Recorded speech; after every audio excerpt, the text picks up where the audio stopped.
कल तक हमने पढ़ा था बेसिक लैंग्वेज के बारे में। आज उसी क्रम में जो हाई लेवल लैंग्वेज अगला है वो है एल्गोल। एल्गोल का पूरा नाम है एल्गोरिथमिक लैंग्वेज। एल्गोरिथम का यूज़ होता है इसमें।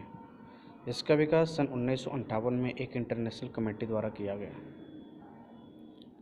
यह लैंग्वेज साइंटिफिक कार्यों में, इंजीनियरिंग कार्यों में, गणितीय कार्यों में यूज किया जाता है।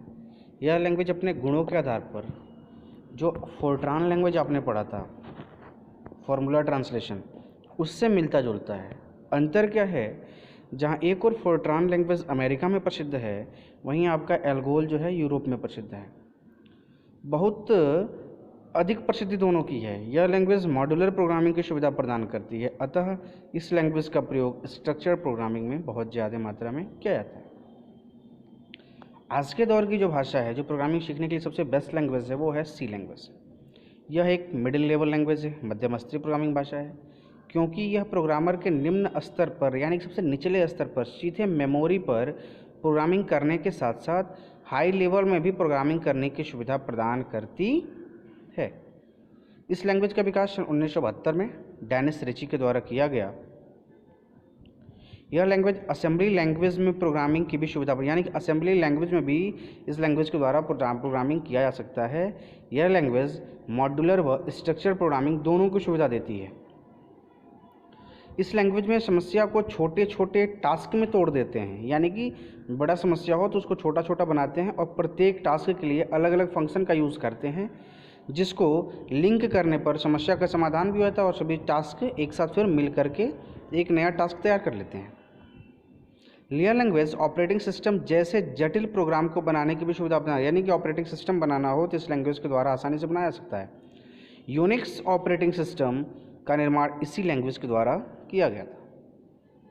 इस लैंग्वेज में थोड़ा अपडेशन हुआ, थोड़ा परिवर्तन हुआ और एक लैंग्वेज आ गया C++। यह ऑब्जेक्ट आधारित, ऑब्जेक्ट ओरिएंटेड लैंग्वेज है।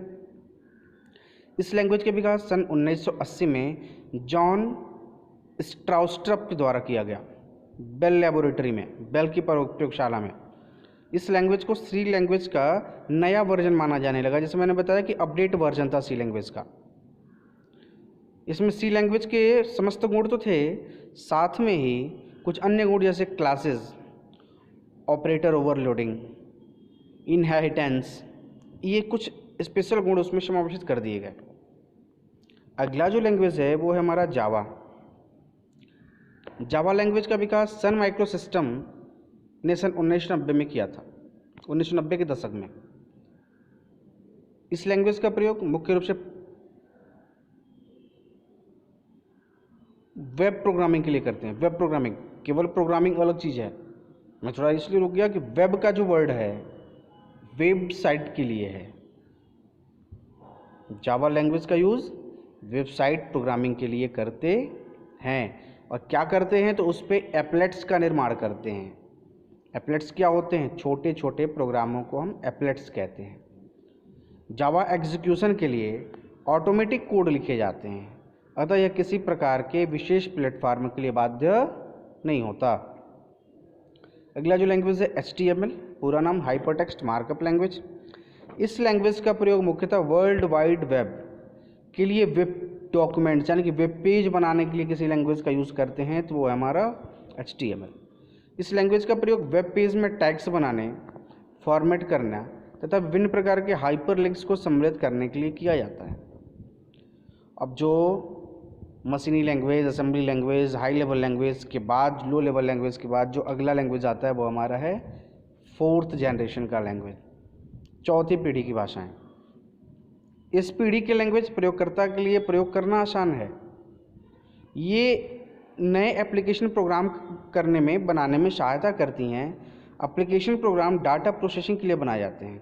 यहाँ जो एप्लीकेशन प्रोग्राम होते हैं वो डाटा प्रोसेसिंग के लिए बनाए जाते हैं। डाटा प्रोसेसिंग तात्पर्य क्या है कि डाटा को जोड़ना, अनावश्यक डाटा को हटाना, यानी कुल रूप से DBMS, database management system.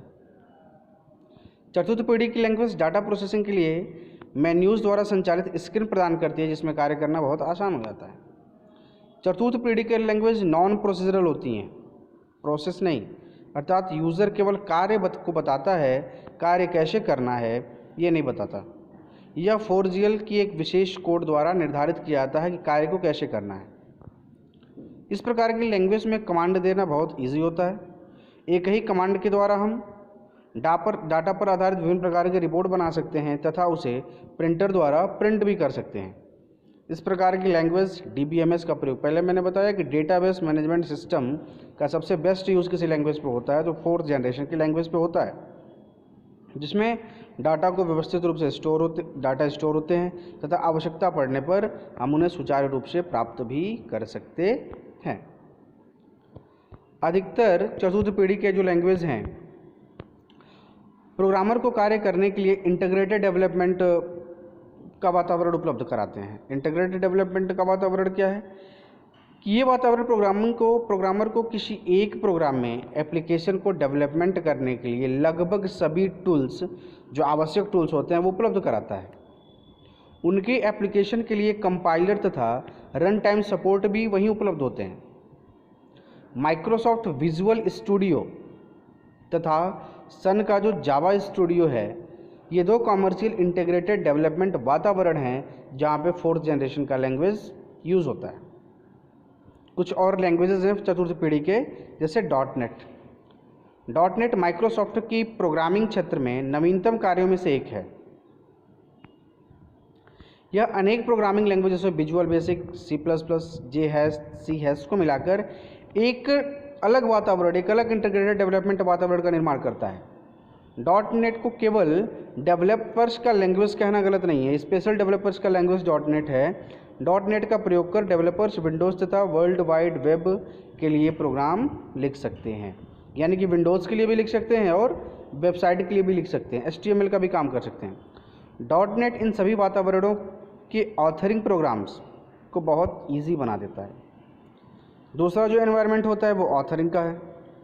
Authoring environment यानी कि ऑथरिंग वातावरण मल्टीमीडिया एप्लीकेशंस, कंप्यूटर आधारित ट्रेनिंग प्रोग्राम, वेब पेज इत्यादि के लिए विशेष उद्देश्यीय प्रोग्रामिंग टूल है। इस ऑथरिंग एनवायरनमेंट का एक उदाहरण मैक्रोमीडिया डायरेक्टर है। यह लिंगो स्क्रिप्टिंग भाषा का प्रयोग करता है। ध्यान दीजिएगा, ऑथरिंग एनवायरनमेंट लिंगो लैंग्वेज का यूज़ करता है। आप इसका प्रयोग कर संगीत का यानी कि music clips, text, animation, graphics, films, ये सब मिला करके आप एक मल्टीमीडिया का निर्माण कर सकते हैं। जैसा कि अन्य विजुअल डेवलपमेंट एनवायरनमेंट में अधिकांश कोड स्वतः लिखे जाते हैं, परंतु अधिकतर कठिन ऑथरिंग एनवायरनमेंट भी उनकी ही अपनी ही लैंग्वेज का प्रयोग करते हैं, जिन्हें स्क्रिप्टिंग लैंग्वेज कहा जाता है। जो अंतिम उत्पाद यानी कि जो उनका अंतिम प्रोडक्ट होता है उस पर अतिरिक्त नियंत्रण के लिए कुछ अलग से टूल प्रदान करते हैं। वर्ल्ड वाइड वेब पेजों के निर्माण के लिए प्रयुक्त होने वाले प्रोग्राम दूसरे श्रेणी के टूल में आते हैं, जो प्रायः ऑथरिंग विजुअल जावा स्क्रिप्ट ऑथरिंग वातावरण के साथ मिला दिया जाता है। इस प्रकार के प्रोग्राम में Microsoft FrontPage, Netscape visual JavaScript तथा नेट ऑब्जेक्ट्स फ्यूजन यूज़ होते हैं। अगला जो एनवायरनमेंट होता है वो है सन स्टूडियो 1। सन स्टूडियो 1 जावा तथा स्विंग एप्लेट्स का ही विजुअल एडिटर है। जैसे जावा का यूज़ होता है, जावा में छोटे छोटे प्रोग्राम्स बनाए जाते हैं, एप्लेट्स होते हैं, उसका विजुअल एडिटर यदि कहा जाए तो सन स्टूडियो 1 है।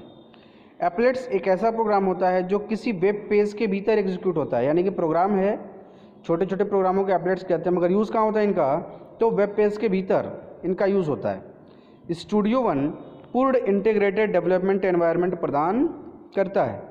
साथ ही एप्लेट्स निर्माण जैसे सामान्य कार्यों को ऑटोमेटिकली करने के लिए कई विजार्ड भी देता है, कई विंडोज़ भी देता है, कई और वातावरण देता है।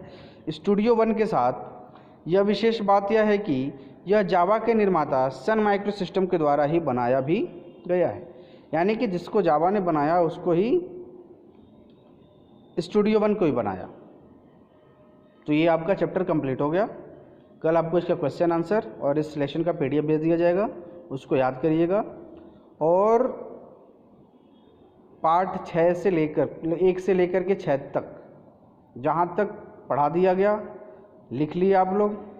अगले हफ्ते में आप लोगों से कॉपी मांगी जाएगी स्कूल में, वो लेकर के आप लोगों को आना है। बहुत बहुत धन्यवाद।